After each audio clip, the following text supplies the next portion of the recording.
মায়া বড় অদ্ভুত জিনিস, যেটা কখনো ভোলার নয়। তুমি যদি সত্যিকারে কারো মায়ায় পড়ে যাও, তাকে তুমি কখনোই বলতে পারবে না। তোমার সামনে হাজার বেটার অপশন থাকলো, তোমার কিন্তু তাকেই লাগবে, তার প্রতি তোমার মায়া থাকবে। আর যে যে মানুষটা বেটার অপশন পেয়ে তোমাকে ভুলে গিয়েছে, সে কখনোই তোমাকে মায়াই করে নেই। তুমি হয়তো বেটার কাউকে নিয়ে অনেক ভালো থাকবা, অনেক সুখে থাকবা, কিন্তু এই যে আমার রাত জাগা, কষ্ট, চোখের পানি কোনো একদিন হয়তো তোমার চলার পথটা পিচ্ছিল করে দিতেই পারে। হয়তো তখন তুমি বুঝবা আসলে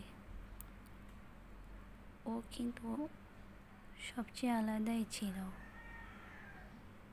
মায়া বড় অদ্ভুত জিনিস, যদি মায়া পড়ে যায় তাহলে তাকে কখনো ভোলা যায় না, ভোলা সম্ভবও নয়।